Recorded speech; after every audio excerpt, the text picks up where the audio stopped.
Evolutionary.org presents Evolutionary Hardcore Podcast with your co-hosts, Steve from the American Underground and Mobster from the UK Iron Den. Get ready for the most hardcore and underground info in the industry. And here we go.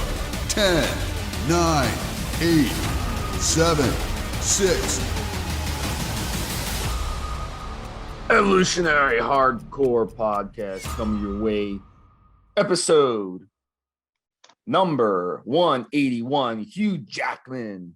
We're doing today the Wolverine from X-Men. Stevesmi and Da Mobster. How's it going? Well, a bit better than yesterday. And this guy I like because I think he's someone who's actually got into training, not just doing it for movies and whatever else, but kind of enjoys it now. So I like that. That's like he's got the bug, which is like I said on the pre-show or the after show yesterday. Yes, this is good. So Hugh Jackman, he's an Australian-born actor known for his role in the X-Men series where he played Wolverine in Logan. He then held the record as a longest career Marvel superhero live action until Tobey Maguire broke it. You know what Tobey Maguire was, Mobster? Spider-Man. Oh, you're good. You know your comics, buddy. Some of it, yeah. Yeah. So the film series total 17 years, made billions in the process. He also starred in various movies and also did animated films. We're going to talk about his career. Quite an interesting fellow. Peak stats when he was Wolverine: 6'2", 190 pounds, 7% body fat, absolutely a ripped physique. He's not a pro bodybuilder physique by any means, but for acting standards, he was good. He was good, basically. So although he was Australian born, his parents were from England. So we have to bring in Mobster to talk about his early life and kind of explain. He's his countryman, so he doesn't consider him his countryman, but I do. And we're going to bring in Mobster to talk about his early life. Tell the listeners.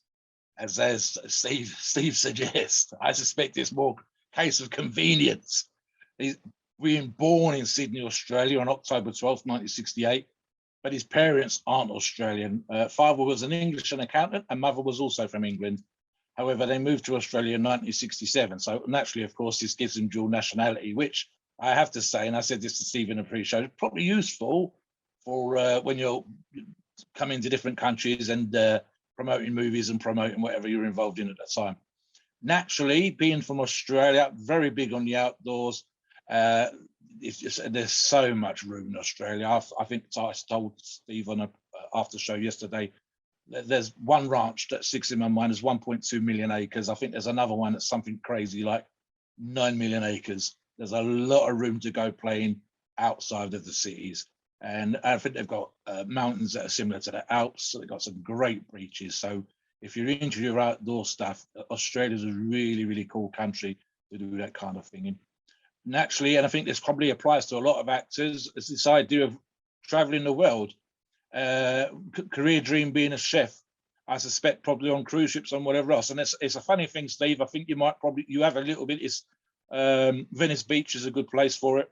We have a couple of places, I think Shepherd's Bush in London, where for whatever reason, if you're going to travel the world with au pair, waiting, whatever, there are certain places they all seem to go to, certain pubs, certain places they all end up. So Shepherd's Bush, which is somewhere near the centre of the city of London, seems to be a great place. Lots of bar work, that kind of thing. And it's one of those kind of rites of passage, Steve, where you go out, you see the world, and then you come home and you get a career and whatever else. Sometimes done after college or university, you have a gap year. But for Australians, it seemed to be quite a big deal. It's funny, really. You know, parents are immigrating halfway across the world, and then you want to come back to where they've come from and see the motherland or whatever. So yeah, it's one of those things that lots of people seem to want to do. It says here also in your article, during the final year in college, you had to make up credits. So he took a drama class, and bonding with the other actors and feeling at home, this is where he fell in love with acting, Steve. So yeah, I think it's one of those things, like I said, with the iron bug, which we'll get into in a little while. you sometimes find your niche in life. And Hugh, naturally, because we can see he's a great actor and because we love the roles that he's done, that's his thing. It's like us with the iron, he did with acting, but he also got the iron. But we'll get into that in a minute. What about his career, Steve? I'll let you take the boat. So let's get into how he moved his way up. So how did this guy who wanted to be a chef, how did he end up getting into it? So, you know, sometimes you fall into stuff. He fell in love with acting, just being around other people. And I've been there, done that as well. You know, I actually didn't fit in well with a lot of actors back when I did acting. They tend to be a little eccentric, I would say. I'm more of a, you know, square guy. I don't have like tats. I don't have piercings all over my body and all that stuff. And a lot of them seem to be very eccentric. So I'm more eccentric on the inside. I'm more creative on the inside, but I don't show it. Yeah, go ahead, Mom. I'll jump in here very quickly, Steve. I had the pleasure many, many years ago of meeting a couple of actors that were doing TV stuff and whatever else. And I think it really depends on the personality type, on your strength of personality. And there's kind of an argument. I don't think it applies to Hugh, but there's kind of an argument sometimes with the entertainment, and that is this need to be liked. Now, as bodybuilders up on stage, there's kind of an argument for that. Weightlifters trying to hit certain weights and whatever else, wanting, you know, people to go, that was amazing, you look fucking great, that kind of stuff, whatever else. But sometimes with acting, it's kind of almost it's kind of weird in that you see a duality, and if you're fairly straightforward, as I think me and you are, what you see is what you get. The personality doesn't change. Some people might not always see everything of you, but you know, it's always been there. I didn't think he was like this. I didn't think he was like that. We're quite straightforward. We like training, we like lifting, we like talking about training. That's probably kind of it. You know, and we have other things that we do to sort of take us away from those things, but the basis for us comes back to lifting weights and whatever else. I think sometimes with actors, and this was the experience with a couple of people I saw that had done kind of low-level roles on TV and whatever else, it felt kind of like borderline schizophrenic. So if they're not sure of themselves and their way in the world, especially for the younger ones, you're dealing with that person searching for something, and at the same time being hungry for fame. And in fact, you have it in the States, we have it here in the UK and around the world.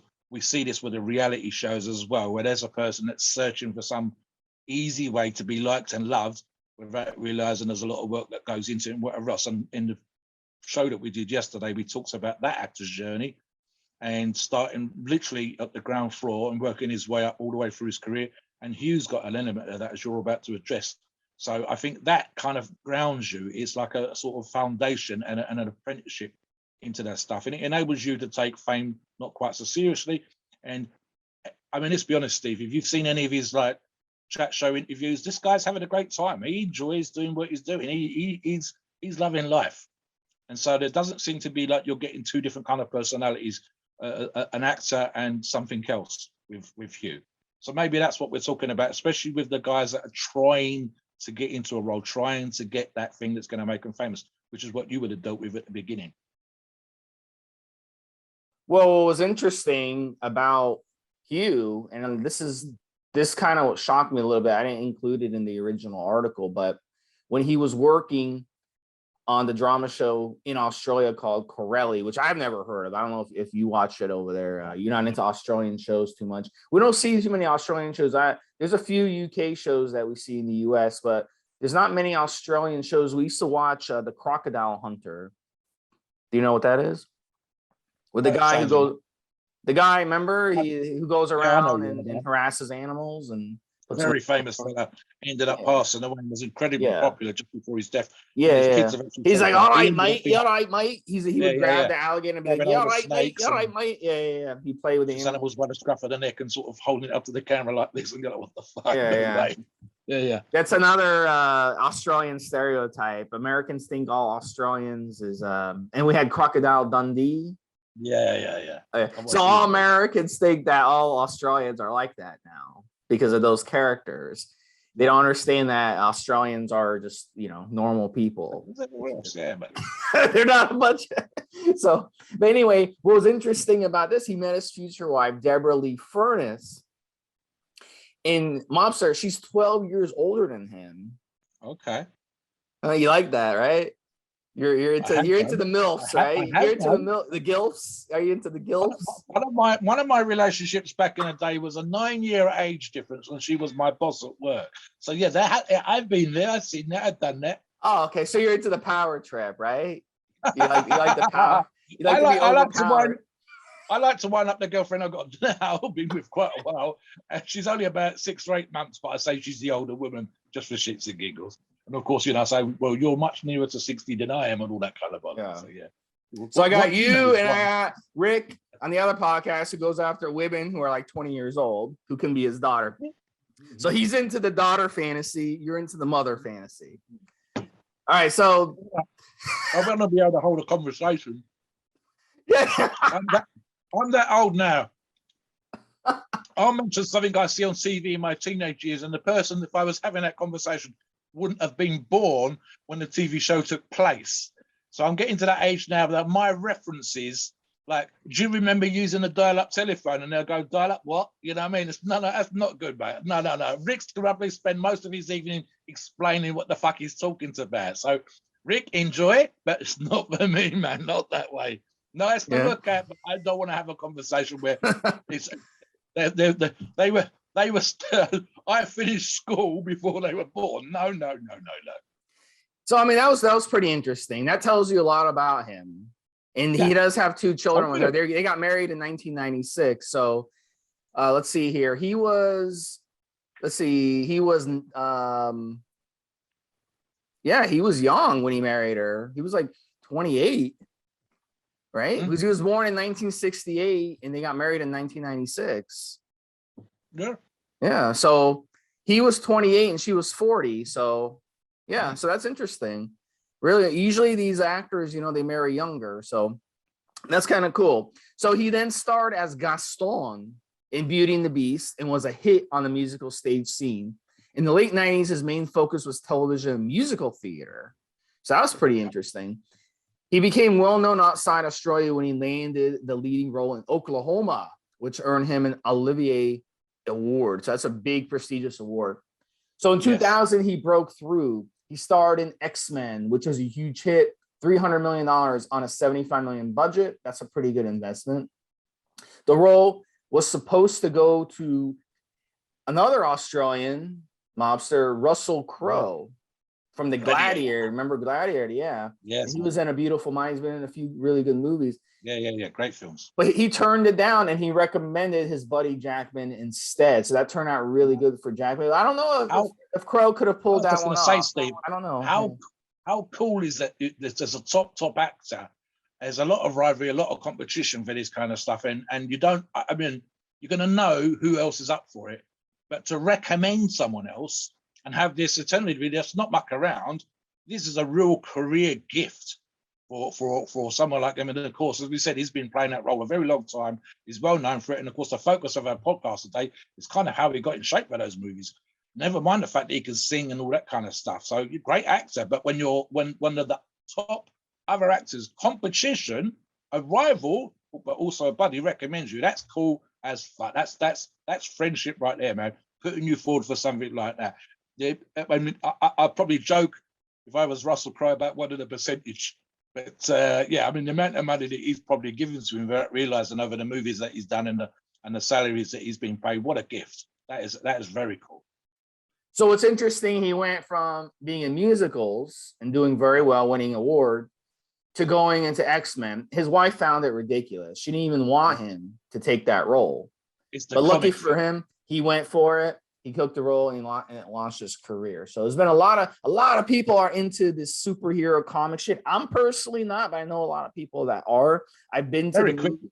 It's all young people at the movies mostly. So there's a big demographic for it. I'm going to jump in here, Steve. That's 2 things, especially of his age and especially the wife, the age difference.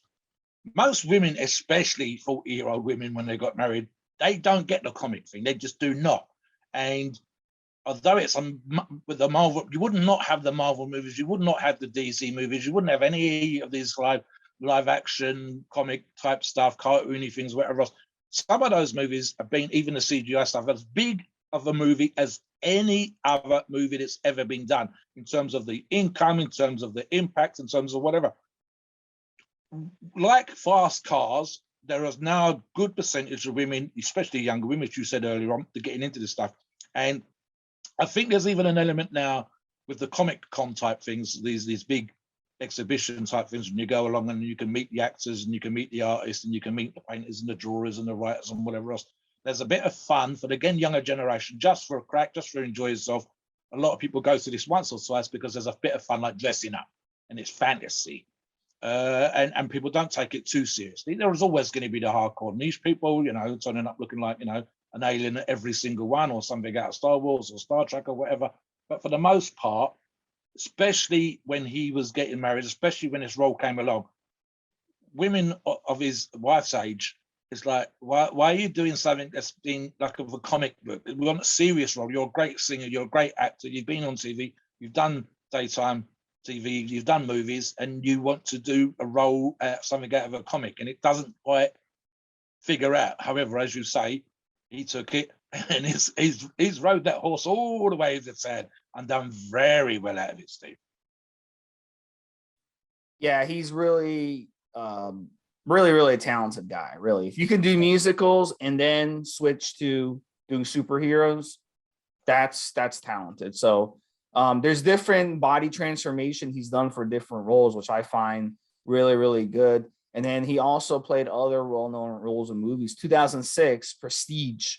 It was a Christopher Nolan thriller. Christopher Nolan is one of your top directors over there in England. Yeah. He's an excellent director. I believe he also directed Dunkirk, which was an excellent, Batman as well, I believe. Yeah.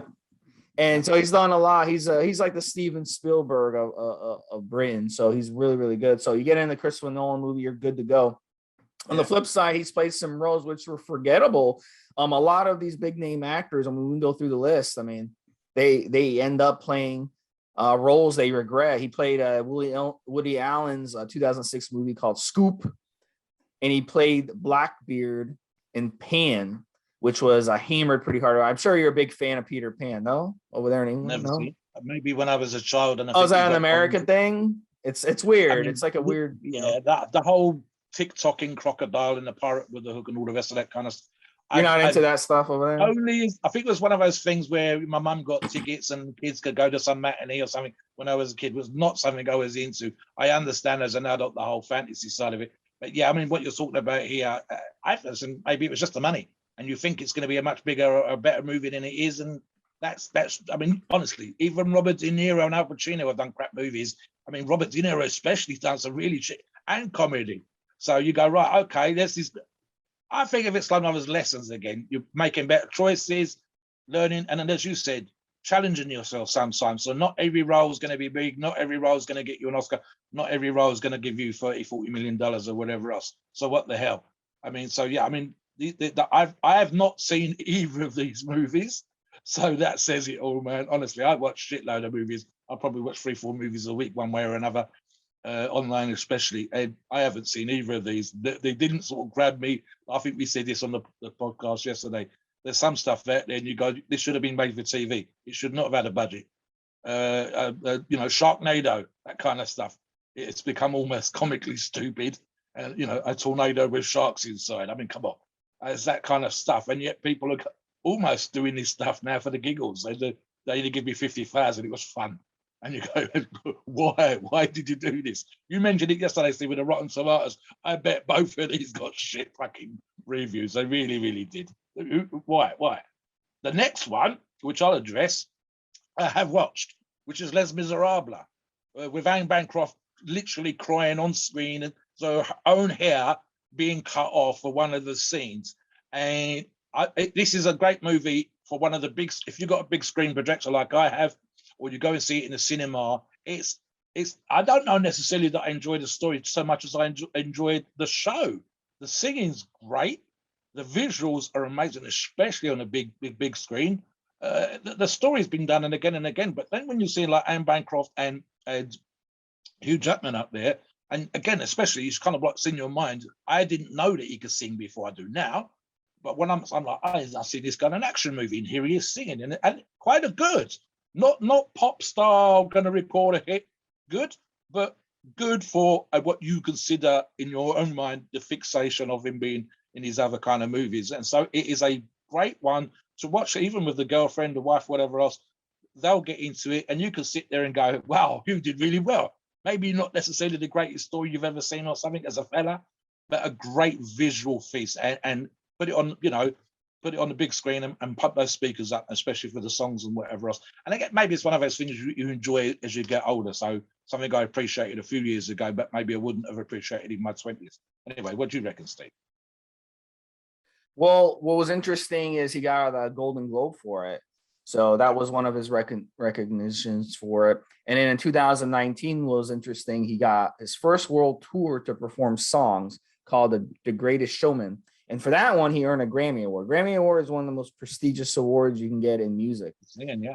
And then in 2021, returned to Broadway to do more musical. So it's very fascinating to me how he can start off doing shows, then go to musicals, then go to superhero, then go back to musicals and do a world tour with music. It's pretty incredible. This is a very talented guy for sure. So now with charity work, we're going to get into workouts, diet, and his steroid cycle, and I'll get into the fun stuff. It's always good to learn more about these guys because you don't assume. If I asked any of the 14, 15-year-olds at the movies who are watching him, hey, do you know this guy also sings? They're going to look at me like I'm crazy. So it's really good to learn about these guys and how they got to their work, because it's always a very interesting story and a little bit about their background. We have some fun with that. So we're going to get into the fun stuff, the workouts, diet.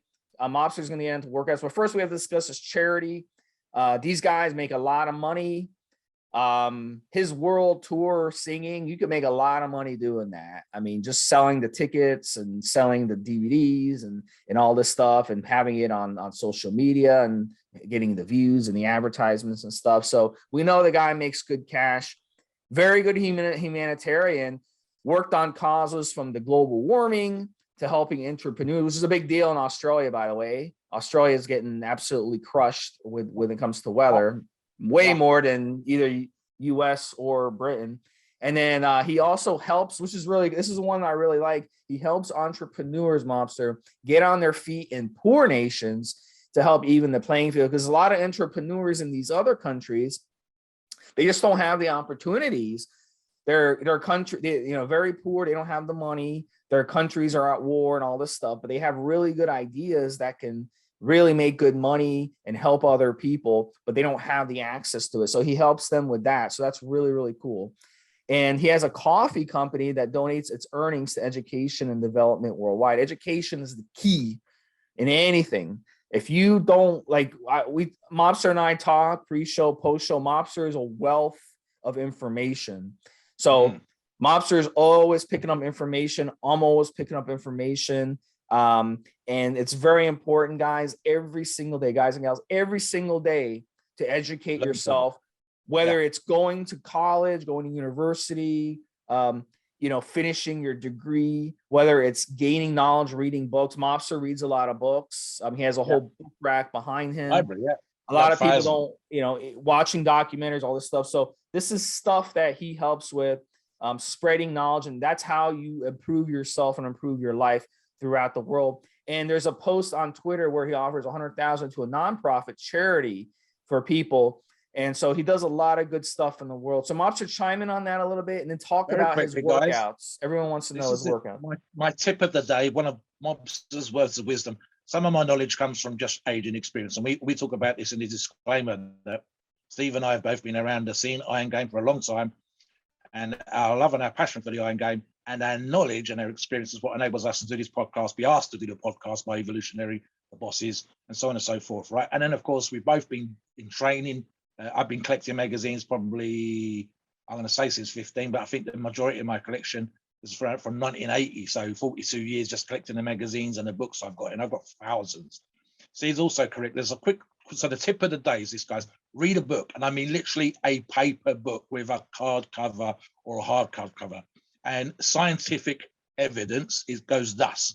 If we search for stuff on Google and we call ourselves informed and we call that research, and I talk about this on the forums all the time, it doesn't stick as well as, for example, downloading something to your phone or your laptop or whatever, your tablet, right? But that doesn't stick as much as reading it from an actual book. Now, I mentioned how I watch, like Steve says, documentaries, I watch movies. There's loads of stuff you can do online in that particular regards. Small screen when you're doing that. I can use my phone and hook it up to the projector to watch it on a big screen if need be, download it to the phone and so on.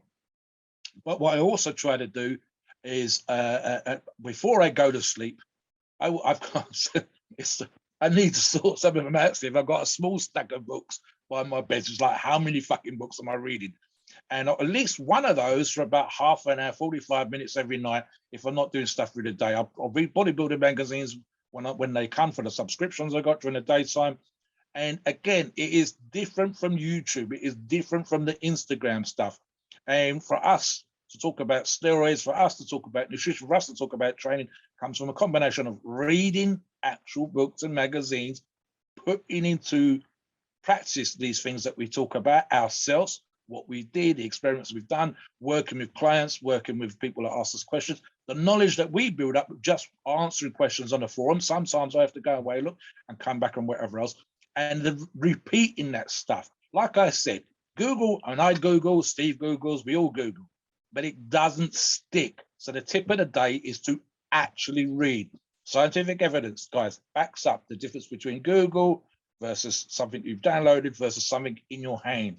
And here's a final tip for you, and this is more for the school, college, university guys. Writing down what you read. That reinforces the information. It's kind of making it stick in your brain better than any of the other methods I've already suggested. And again, you can look this up for yourself, find out if I'm shitting you, find out if I'm telling you the truth, and you will find out that the order, the sequence that I've suggested, literally writing down the information. Steve and I do articles. Steve and I do pre-show research for these things. So some of the information that we put in this podcast will stick in our brain because we've typed it out, because we've written it down, because we've made notes. And it will stick in our brain, not just for the podcast, which is all we really need it for, but for other times when we're online, when we're arguing, we'll know the answer to a question if someone says, does anybody know how Hugh Jackman changed his chest? Because we Googled, we read, we typed, we wrote it down. So that's the tip of the day, guys. Steve's quite correct. I'm probably more of that generation. A lot of the books here I've got, here's another one for you. They're going up in value. I've got a ton of stuff here that's worth $100, $150, $200. It amazes me when I go, oh, I paid like £30, and I've seen some of the stuff I've got here, Steve, 2 years ago, 30 quid, and it's now 190 quid. So like $250. I'm like, shit, man, I've made money. And I enjoyed reading it. And it's just sitting here on a shelf. And I've got a big building, lots of space, so I can afford to have these kind of things around us. Let's get into his training, Steve. I'll start this, if you don't mind. So you go online when you're doing any of these people, and the amount of articles that claim to know how a person trains is unreal. We did Brad Pitt for the show before this one. We're doing Hugh Jackman today, and there's like 5 or 6 different versions. They're all kind of the same, but they all vary a little bit. So I think what we're looking at there sometimes is that trainees, the person who's writing the article, their experience and what they think, how he really trained, all that kind of stuff. With Hugh Jackman, it was kind of simple. First off, Hugh posts stuff on Instagram, talks about training, and I'll get into that in a very quick second in terms of what he thinks about training. And you can actually see him working out. You can't see Brad Pitt, for example, that we talked about yesterday in the show that we just recorded. You can't see him training, but you can see Hugh Jackman in the gym lifting weights. And I think it's one of those things, because he's kind of got into it, and I'll address that now. So very quickly, guys, training for a role is a hardcore thing, which we mentioned in the last show. We talk about the motivation, the hundreds of millions of dollars on the line, looking good on camera and whatever else. Is a huge motivation, but it's a motivation for that film. It's not necessarily motivation between the movies. But as Steve said, he's done a lot of outdoor stuff. He's swam, he's done this, that, and the other, a bunch of stuff that he's done in his early life. And it's encouraged with the great outdoors in Australia to do that. And the fantastic facilities, the mountains I mentioned, the beaches. the outback and so on and so forth, quad biking, anything out in the middle of nowhere. We've got deserts that are just huge, mountains that are covered in snow year round, fantastic beaches, great surfing. Here's the thing, right? So being motivated for a movie role, do you carry on after? Hugh has carried on after. And what was really, really cool, when I was looking this stuff up, Steve, where you can see him benching 140, you can see him deadlifting and getting really excited about his deadlift, doing 180, 400 pounds, give or take 400 pounds, 4 reps. And the gym, the guys that are in the gym, people are clapping and cheering him on and whatever. So it's not just because it's Hugh, but because it's Hugh doing a PB.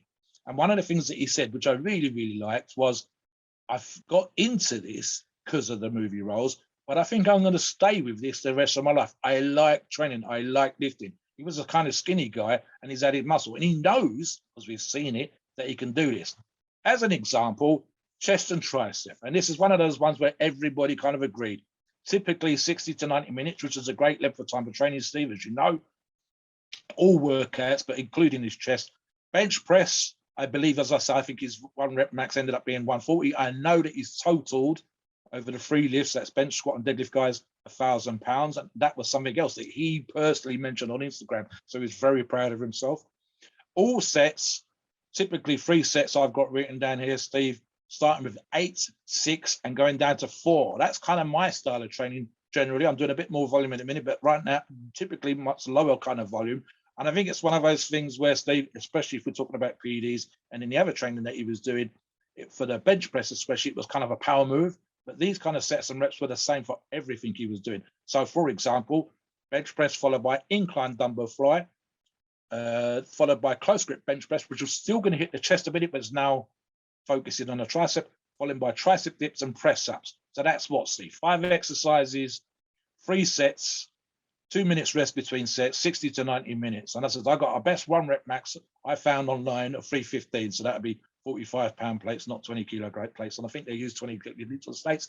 But again, he talks about, and I'll address this very quickly. 3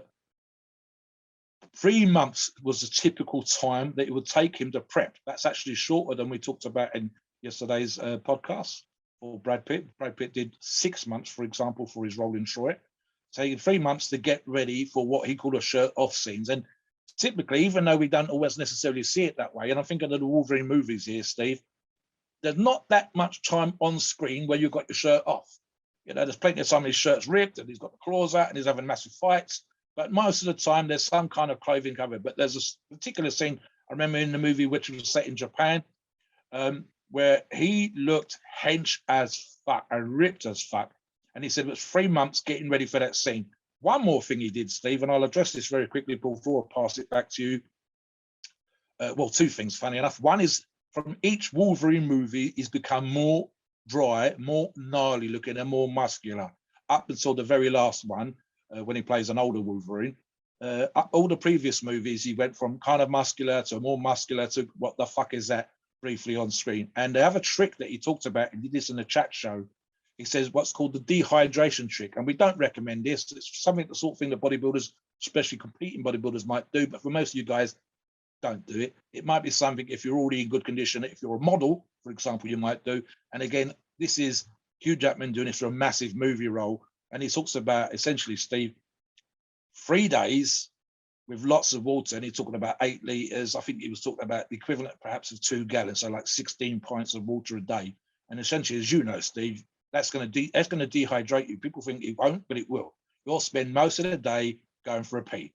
You'll be urinating left, right, and center. You'll be up to the toilet every 15, 20 minutes. Your bladder will be full. If anything, it's going to swell your stomach up a little bit. But what happens is that in the last 36 hours, he has no water. And of course, you're still peeing. Your body's still thinking about all this water you were splashing through. It's responding and reacting to the previous 72 hours of water. So it carries on peeing and it starts to dehydrate you. And you start to get that vein popping, gnarly look. And I think he says in the chat show, Steve, he says, it's almost, I'm dry. Do this shot now. Film me now. And that's when he looks absolutely crazy, like he's going to tear down the planet and kick every motherfucker's ass. And he's just standing there fighting with the side all ripped open, with the claws out, looking absolutely crazy. He says, but I don't recommend it. It's not necessarily a good thing to do regularly. Certainly, as you would know, Steve, long-term, this is going to cause you kidney issues or whatever else. But for that scene in that part of the movie where you need to look a certain particular way, no CGI, for real, it's a trick you can do. But again, not necessarily recommended. I'll let you tuck up the nutrition, Steve, and talk to the our followers and listeners and see what you think about that. Yeah. Do you think he's let me ask you this, do you think he's a good looking guy? Yeah. I have to, as I said, when he's on screen on the chat shows, when he's being interviewed for movies and whatever else, he's smiling all the time. And I don't think it's one of those, I'm on TV, you know, I've got to smile no matter how stupid the questions are. He genuinely seems like he's having fun. And I think that comes across. So he's even as an older actor now, grey hair for the last Wolverine role, etc., you're kind of like a rugged would probably be the most appropriate now, but certainly up to the most recent last couple of years, a good-looking fella who looks like he's enjoying life. And that's kind of, what's the word, where other people around you start to kind of get into it. And so he's smiling, you start smiling. He's having a laugh, you start having a laugh. And he just seems like a good fella to be around and enjoying himself. I think I remember Terry Crews for the Expendables, and Terry said something like, okay, so I've done this comedy show for years, and then I did the very, very famous shirt off Old Spice adverts. But now look at me. They've just given me $6 million to film with Dolph Lundgren, Sylvester Stallone, Arnold Schwarzenegger. I'm living the fucking dream. And he's at a premiere, and he's grabbing hold of the guys and going, this is awesome. $12 million they just give me for this movie. It's amazing. My life's fantastic. I think this is what you could probably say for Hugh Jackman. He's on there going, right, so I get to play a cartoon superhero, and they'll pay me $10 million, and I'm an actor who wanted to be an actor, and I sing, and I can do this. I'm having a great time, and I'm shagging a MILF. Yeah, it's all fucking good, mate. So, yeah, it comes across that way. I think sometimes actors are a little bit up their arse, like we said earlier, and sometimes a little bit serious. I don't get that impression with you. I think he'd be a good guy for you and me to go and have a beer with and listen to some of the stories and stuff like that. It'd be a great evening, I suspect. Not necessarily we'd all get absolutely hammered on, 20 beers or something like that, but someone you could sit down and have a good chinwag with, have a nice couple of beers and think that was amazing. He was a really cool guy. That's the impression I get. Yeah, he's a very sexy man, to be honest with you, from what I can see. So let's take a look at his diet a little bit here, Mobster. So he talks about his diet, and for those of you, check out the article. You guys Google his article. I included a video that he did where he talks about his diet for Wolverine, because a lot of people want to know, what did Hugh Jackman use in that movie? So his diet, he describes it as quote unquote strict, shocker, right? He says his calories stay 4,000 to 4,500 before dropping down to 3,000 to lean up. So you keep your calories up high like that. You rev up your metabolism a lot. Then you drop your calories, and then your body is still, the metabolism of your body is still strong. So you drop it, and it takes time for your body to react. So when you drop calories, your body's metabolism will slow down, but not quickly. So you're able to basically burn more calories than you're taking in that way. So that's a little trick that guys use. I mean, in bodybuilding, guys have used this in bodybuilding. That's why you have off seasons, and then they get into shape. They eat a lot in the off season, they rev up their metabolism, and then they cut their calories in half, and then boom, they shred down. But they're still eating a lot of food. 3,000 is still a lot for someone who weighs 170, 180 pounds, right? Yeah. Here's the thing. Here's the trick to this. They're clean calories. So no junk food allowed. So that, again, also keeps his metabolism strong, keeps his gut strong, keeps his body strong. Go ahead, Mobster. Yeah. I'm thinking of two things, and we actually addressed this in a show a few weeks ago, Steve, when we talked about his athletic background, which you're going to touch upon, and also, especially when it comes to the steroids and responsive. I think he was a ectomorph, because he describes himself as kind of skinny when he was in the gym years ago as a teenager and at school and after school. He was very active. So I suspect he's got a fast metabolism. He's doing stuff constantly to keep that energy burned up, the food burned up. And the ectomorphic, the thin skin, that kind of stuff going on. So I think he would not necessarily be someone that's ever going to be 220, 230, 240 without pushing things anabolically, so to speak, to the extreme. But certainly a guy that can look, I mean, we talked about this yesterday again with Brad Pitt. You don't need to have a ton of muscle, guys, to look amazing on screen. Arnold Schwarzenegger was probably at his skinniest, so to speak, for years when he did Conan, and yet people thought he looked like, you know, what the fuck, you know, huge arms, swinging that sword around, abs, shoulders are popping, etc., etc. And a lot of his movies, he's not 225, 230 like he was on stage. He's not 250, 260 like he was in the off season. He's 215, he's 200. He's a little bit more, you know, somewhere in that range. So I think this is the thing with Hugh, naturally ectomorphic, naturally active, able to burn 3,000 calories, getting out there and doing bits and pieces, obviously with the training that we described as focused, and working with a coach, which we mentioned in the article. You're going to talk about how that person's going to make sure that the training is effective and doing exactly what it needs to be done, pushing him through workouts, what time of day was he training, was he drinking plenty of water, and so on and so forth. So they said, and then there's another thing, guys, and we talk about this in so many shows, all of the shows that we do on Evo, including this hardcore podcast. Are there any surprises in the diet? No, there are not.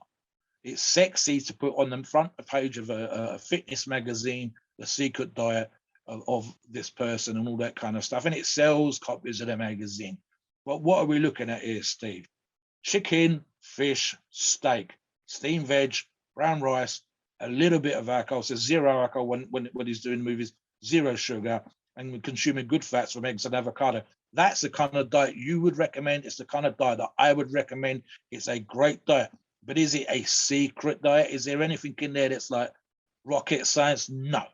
Guys, if you put in the work, if you have the metabolism, if you're motivated with a 10 or $15 million payday for a movie, this is the diet. This is it. You know, it's not special. It's not some exotic food and found only in the upper regions of the Amazon, or, you know, in some lost tribe of Indians have, you know, found this bean that gets you lean. And nothing like that. The steroids, which we're going to get into, and antibiotics we're going to get into, they're almost a necessity, especially when you're adding weight, losing weight, adding weight, losing weight between roles, and especially when you're as diverse an actor as we say Hugh is. So he doesn't need to be crazy muscular if he's singing Les Miserables, trust me. And something else, Steve, I've noticed as well, the two other actors that I would say that are probably his closest in terms of their background, we mentioned one already when we talked about Russell Crowe. The other one would be Gerard Butler. And both these guys, we've seen photographs of them bulked up and kind of fat and podgy and whatever else. And everybody's getting older. We're all getting older. Both these guys, I think they're a little tiny bit older than Hugh, but Hugh's the one that stayed in shape. And what did I say earlier on, guys? Hugh's the one who seems to have suggested, again, via his own Instagram, that he's going to train for life. He's going to keep in shape for life. But looking good on screen, which is what we were talking about today, Steve, does require some assistance. And you know what I mean, guys, when I'm talking about assistance. I'll let Steve start and I'll finish off on those, Steve. So let the people know what we think he's used to give himself that little bit more of an edge in between movie roles to get ready for a role like Wolverine. What do you think? So, you know, look, at the end of the day, athletically gifted, a lot of body memory growing up, playing a very active guy. So that's why he was picked. Hey, this guy's singing. Let's pluck him to play a superhero because we know he can do the job. So one of the things, probably 3 IUs per day, HGH, upping it to 6 IUs during hard training. Got to be careful not to run too much HGH, the side effects, the increase in insulin resistance. Those can be factors. You don't want to get that out of control. So it's very important to cycle the HGH. Don't keep it too high for a long period of time, but use it to help you repair, recover. He's getting up there in age. I mean, he wasn't a young guy when he was playing X-Men. It's not like he was 20, 25 years old here, so the HGH definitely helps him. 1,000 milligrams a week testosterone to bulk up when he's bulking, and then drop it down to 200 milligrams a week to cut back down. Same concept as the calories. You keep the calories high, then cut it down, and then the water retention will come off that way. Trenbolone, 800 milligrams a week. Trenbolone, drop to 400 milligrams a week to improve his cardio. Got to get his cardio improved. So he might even drop the trenbolone entirely down when he's trying to really increase his cardio.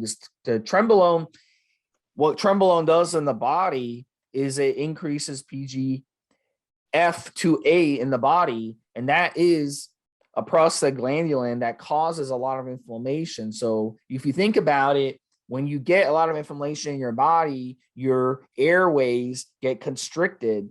That alone, just having your airways constricted is gonna hurt your cardio, because you're not gonna be able to get the oxygen flowing through your body using your lungs to your brain, in your mouth, out your, in your nose, out your mouth, doing the cardio. You see a lot of people, when you're doing heavy cardio, when you're running a race, like a 5K, you see people come across the finish line, they're breathing really heavy. So on tren, you're not going to be able to breathe heavy. It's going to restrict the way you breathe. So on trenbolone, you have to be careful here. But at the same time, trenbolone is great when he really wants to get ripped and in shape. And I'll mention one last one, equipoise, 800 milligrams of equipoise. Equipoise is great for someone like him who's active, who wants to. Equipoise does really good when it comes to cardio, because it doesn't come with the inflammation side effects the way trenbolone does. And it also raises your red blood cell count, which most all steroids will. Equipoise is no different. But the thing is, with equipoise, it won't increase pumps. It won't deplete your body. It won't throw off your electrolyte imbalance like other steroids would. So it's really good for endurance for that reason. You're not going to feel those pumps in your legs. So he can do a lot of cardio while on the equipoise, and it won't affect them too much. So at the end of the day, really, I would say the base of his cycle is the HGH and the equipoise, and then he'll throw in the testosterone and trenbolone to bulk up, and then cut it back down when he wants to cut. So I would say that's the base of his steroid, but that's not all we think he ran. What else do you think he messed around with, Mobster? I'll have just a couple of things. First off, the close-up stuff when you're moving around and whatever else, in terms of the skin and also in terms of injuries, the HGH is going to be great. I think Steve, I've made a note here saying, don't forget to keep doing your cardio, guys, even when you're on stuff like training, whatever else. So again, we consider was and still is hopefully a relatively active guy. So keeping up your cardio is sometimes difficult when you're adding muscle, getting out, getting your steps, going out, swimming, doing whatever. Sometimes with movie roles, you have to be very careful that you don't injure yourself. What we're talking about here with some of the cycle is what we call prepping for the movie. And so parts of that cycle, as Steve quite properly says, about bulking up, adding the muscle between the last thing that you're doing and getting ready. So for example, Wolverine, adding muscle, putting on tissue, getting lean, and then changing the cycle, moderating it down so that you're retaining the muscle, but you're thinning the skin out. So for example, and I'm another great fan, mentioned this before, of Anavar as a great one of keeping up his strength. And we've talked about the strength numbers that he's hit, which is quite proud of, vis-a-vis celebrating and enjoying those on Instagram that I mentioned earlier. And also as a way of keeping that muscle tissue on, especially when he's reducing some of the other elements that we think he may have used to enable him to look that great on screen. Estrogen blockers. I mentioned it in the show for Brad Pitt. I'm going to mention it again. No one wants to see bitch tits when you're 40 feet wide on a fucking big screen at a cinema. No one. And it's going to look kind of funky. A world famous movie star looking absolutely amazing, but what's going on with the man boobs? That would be weird. And it's not one of it. Seriously, guys, I don't understand this. You can argue about blood tests, Steve, and I would agree. You should get mid-cycle bloods. You should know what your estrogen numbers are like. And sometimes you have to manipulate these things, guys. But I'm kind of like, use it. Every single time, use it. Even if it's a low dose, don't risk it. Don't wait till you get gyno. And like I said, going to be on a big screen in a multi-million, tens of million, if not hundreds of $1 million movie that might make $1 billion, that might be all seen all over the world. And like I said, for the Brad Pitt show, Steve, that could potentially is going to be seen or watched for the next 20, 40, 50 years or more if it's a classic. Do I want to see my man boobs up there? I do not. So I'm not going to risk estrogen bloat. I'm not going to risk gyno. I'm not going to, it's going to have to be in there. And one that we put here to finish off in terms of the PEDs, and of course it's a more modern thing of the last few years, probably incredibly useful in terms of the cardiovascular impact, staying fit and also helping him get lean, and that is cardarine at 20 milligrams a day. That is the dose, guys. You don't need to double or triple up to get more. That's horseshit. It works for 99.999%. It's one of those, don't muck around. Don't lower the dose, don't up the dose, just use the dose that works. And again, it's one of those things that if he's got someone prepping him, if he's got someone that he's working with, and they go, okay, listen, we need to do this. If you don't look this particular way, we're going to have to do this. And again, it's one of those visual things. It's a very short time on screen. So I don't think it could be a long cycle, Steve. I wouldn't be surprised if he did 4 weeks, 6 weeks. I mean, there'd be a run up just with training and diet, and then a very short period of time, in our opinion, where we bulk up and use steroids or enhancements, shall we say, be polite, to in these things to get the muscle on, to hold the muscle, and then a little bit more of an alteration to the PEDs, slight alteration to the training to pop, to look amazing on screen. Like I said, that last trick that you mentioned himself specifically would be the dehydration. Now, here's the thing, guys. There's no one right now, unless the law changes, is going to go on a chat show or talk about a national magazine or headline, the tabloid newspaper and sit there going, yeah, I took steroids or I took performance-enhancing drugs for wrong. No one. And a percentage of his audience is going to be young people. So you want young people to do the right thing. You want them to leave if they're going to use performance-enhancing drugs for as long as possible. So again, you have a responsibility, and especially with the whole comic superhero type stuff, especially superheroes, Steve. You're going to talk about someone who kind of represents the uber part of us, the ultimate man, so to speak, the Superman, so, and it's supposed to be a good guy. You're playing a good guy. You're playing a heroic figure in a movie. So what you're not going to do is talk about the performance-enhancing drugs. But here's the thing.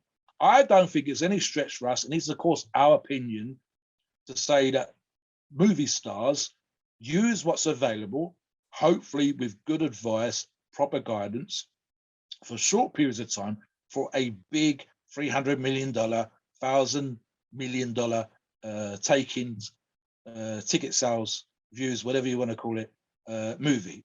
It's almost a given, Steve. So I don't think we're pushing our luck if we turn around and say that you may have used performance-enhancing drugs. And if we think he did, this is the kind of cycle.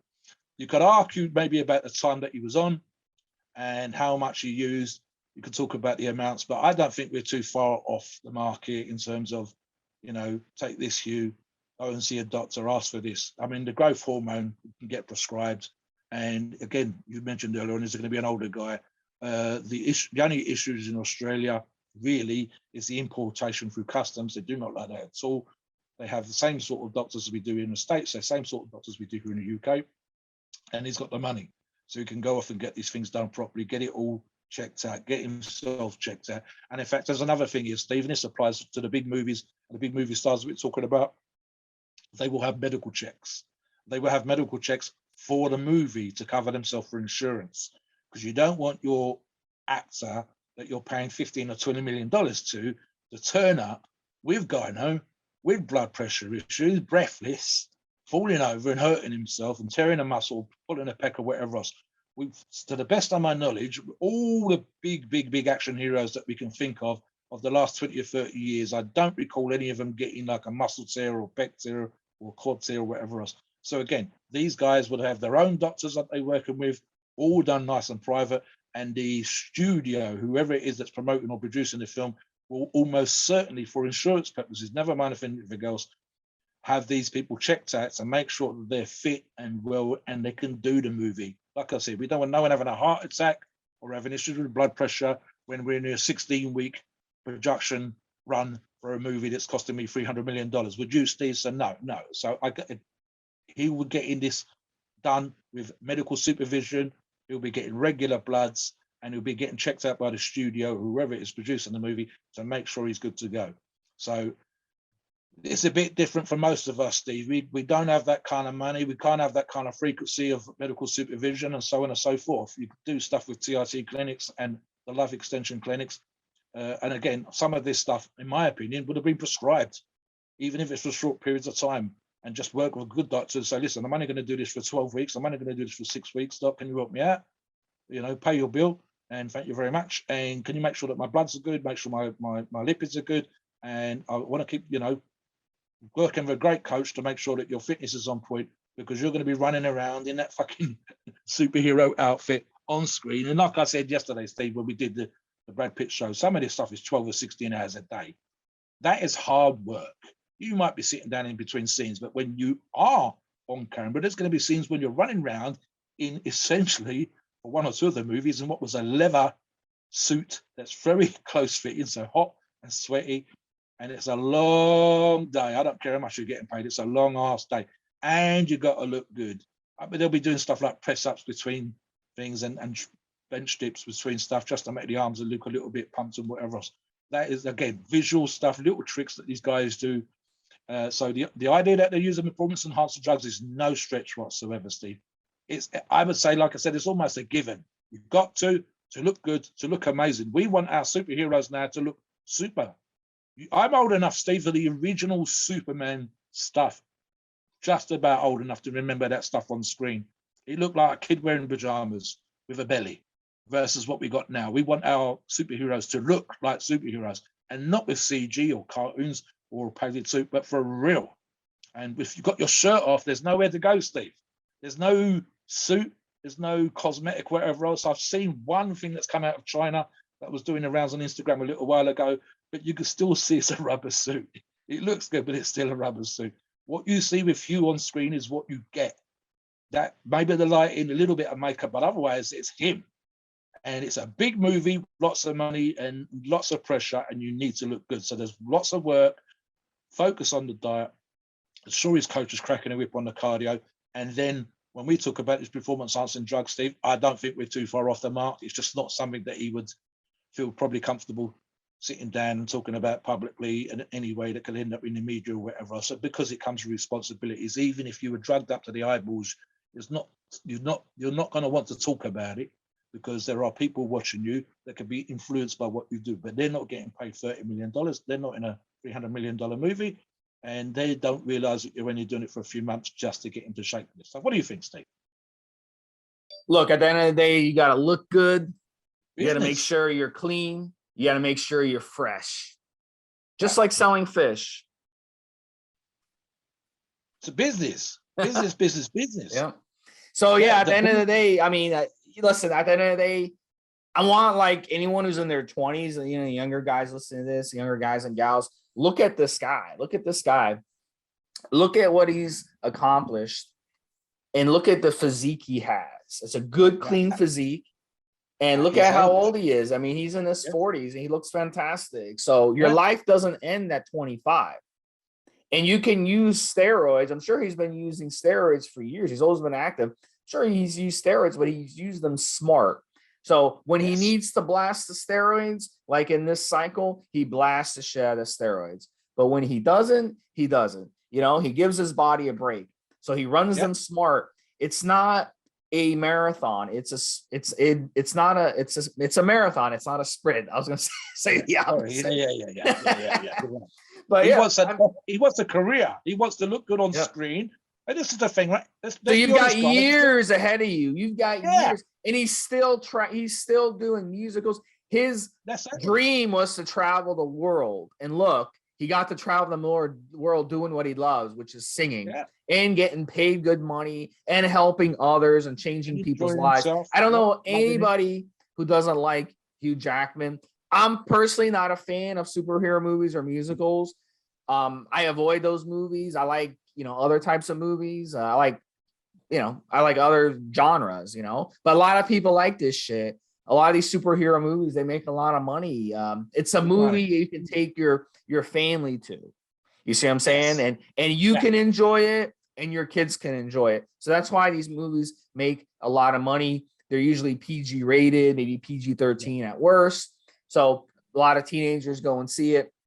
So at the end of the day, look, you use these steroids, you use them smart. He looks fantastic, very sexy man. Mobster even agrees he's a sexy man, even at his age. I mean, the guy was born, 1968.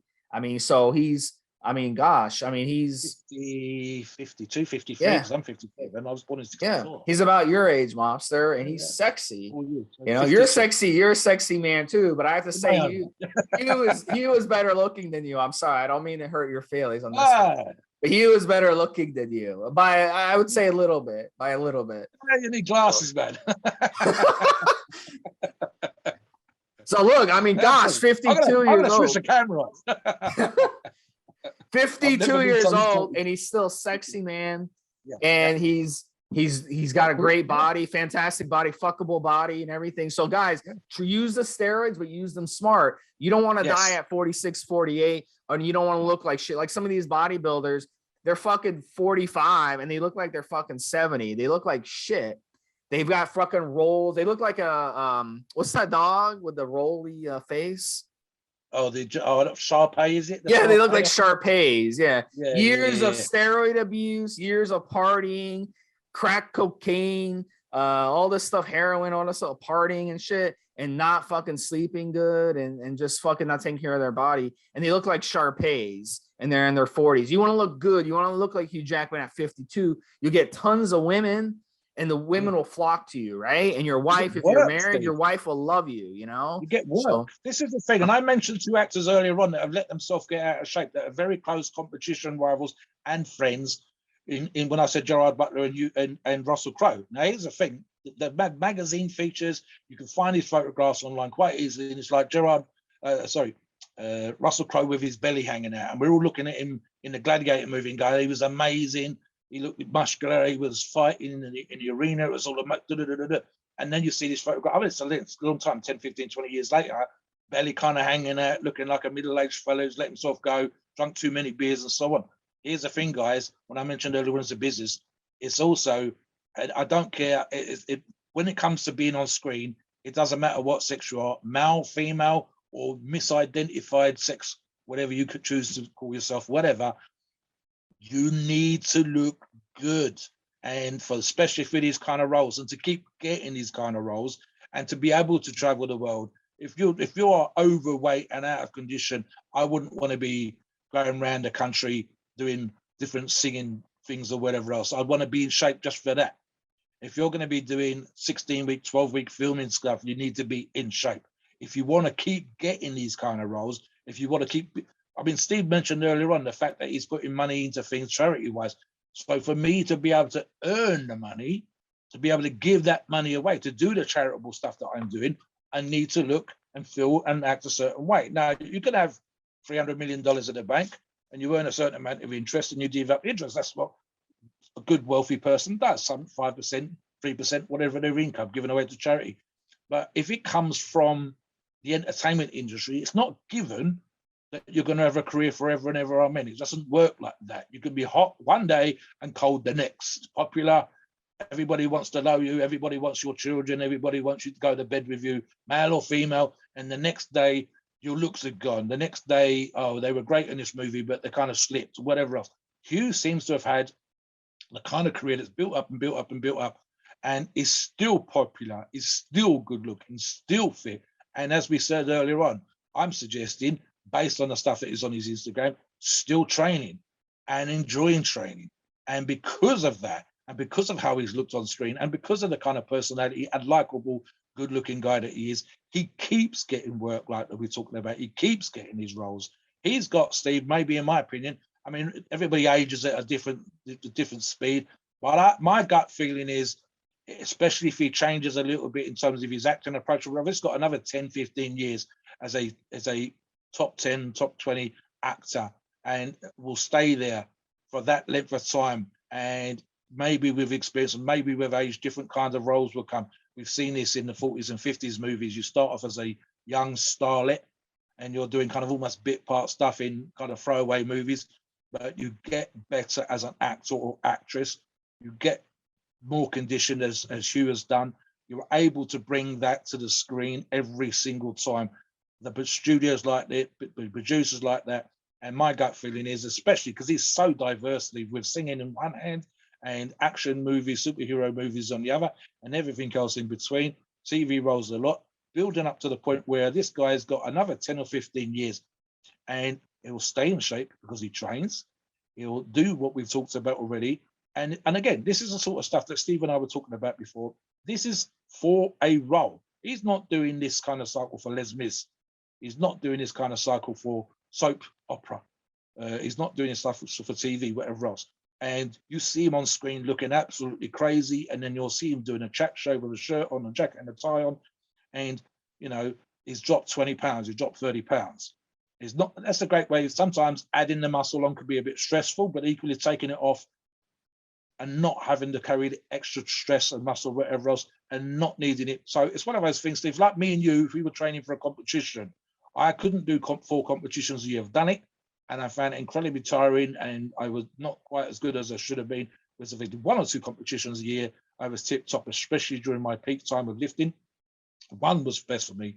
And I imagine was this sort of stuff where we're talking about the cycle, the PEDs, the training, the coaching, they're doing everything that needs to be done. It's for 1 role a year. And so there's no need to be doing multiple cycles. If I was him, and especially as an actor of his age, I'd probably keep the GW, the cardine, and the growth hormone in there. And everything else would go until I needed to get ready for this kind of role, for this kind of movie, shirt off, whatever else.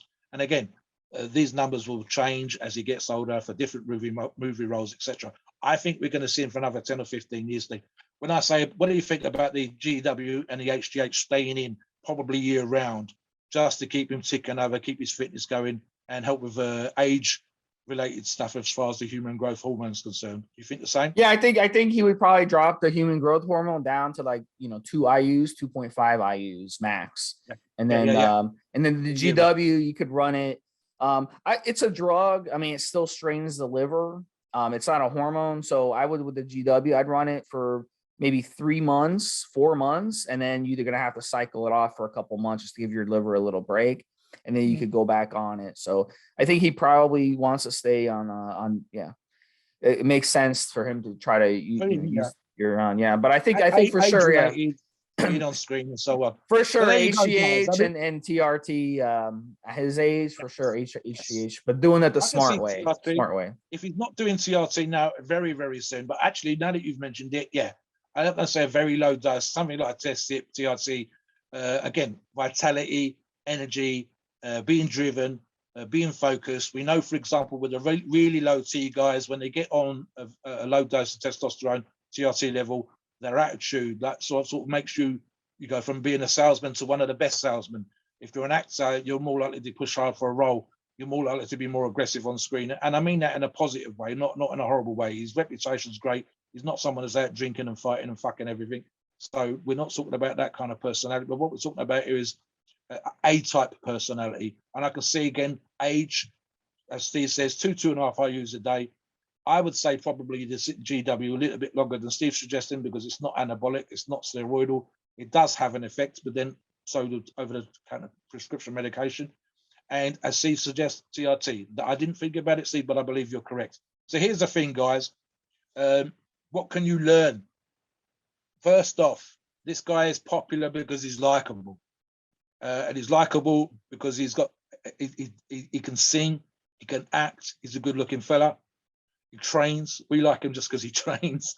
We're thinking just for those things. He comes across in a purpose relate. The stuff that he's doing is positive. He's positive because he's a role model as a superhero on screen. And then in real life, he realizes how gifted and how lucky he's been. So he's giving back. That makes him a great thing as well. So that's stuff you can learn, guys. Doing things for charity, doing things for nothing, putting something back into your community or for a good cause. Hugh's doing that. Why is he likable when he's doing chat shows or whatever? Because he looks like a guy that's enjoying being there. There are actors that are super serious, super political, and whatever else. And sometimes you can say, well, I've got an influence. I can use this position in a particular way. Hugh just comes across as a guy who's just loving doing what he's doing. Like I'm married to a beautiful woman. I've got great family. I've got lots of money. I'm acting in movies that I enjoy. They pay me more money again. I get to travel the world. I get to sing. I enjoy singing. What's bad about that? Why be negative? So that's just a positive thing there, guys. Sometimes we forget and we moan about stupid stuff. The bus came late. My food wasn't as hot as it should be. If that's just the things you've got to complain about, guys, your life is good. And here's the thing, and I think Steve and I have touched on this in the previous show before. We moan about bullshit. but you're on a forum. You're talking about using performance-enhancing drugs, which means you have disposable income. You're able to spend some time of the day training, which means you've got time to do that kind of stuff. It helps you with stress. It helps you stay good and look young. You should be enjoying yourself. And this is something you can get from Hugh. Hugh looks like a man who's enjoying life and having a great time and realizing and appreciating it every single day. It's fucking amazing. Like Terry, they're paying me to act with these guys. I can't believe my luck. If the Asian got me 12 million, the Asian got me 6 million. Life's fucking good. I moan about the weather and the wind and the rain, Steve, and then I'm having steak for dinner. And I go out on my walk and I've got Jimmy in the house and I'm getting paid to do podcasts. Oh, damn, my life's good. You know what I mean? So there's no reason. Guys, learn that stuff. As always, please note, we are not doctors and the opinions that we offer in this podcast are ours and ours alone. It's our view and based on our experience and views on the topic. Our podcasts are for informational purposes and entertainment only. The freedom of speech and the First Amendment applies.